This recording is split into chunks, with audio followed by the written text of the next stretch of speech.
राधे राधे आप सभी को। आज मैं एक स्वरचित चुटकुला गीत सुनाने जा रही हूँ। अच्छा लगे तो लाइक शेयर कमेंट और चैनल को सब्सक्राइब कीजिएगा।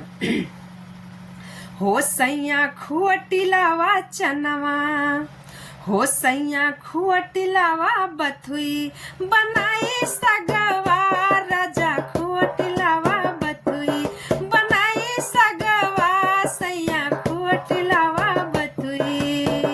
अरे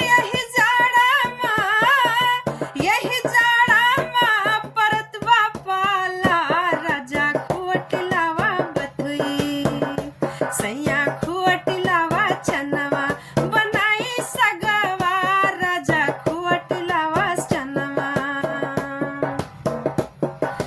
यही जाड़ा मा यार यही जाड़वा मा परत बापाला राजा खुअटिलावा चनवा, बनाई सगवा सैया खुअटिलावा चनवा। यही जाड़ा मा परी गन्ना कटनी सैया खुअटिलावा चनवा, बनाई सगवा सैया खुअटिलावा चनवा। हमर ससुर जी मड़ैया से झाँके, हमर ससुर जी मड़ैया से झाँके, हमर ससुइया के लार टपकी राजा खुअटिलावा चनवा, बनाई सगवा सैया खुअटिलावा चनवा।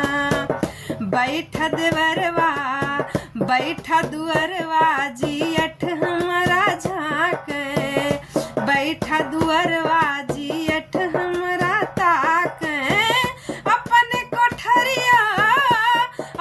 कोठरिया जेठान खसे की सैया खुअटिलावा चनवा, बनाई सगवा राजा खुअटिलावा चनवा।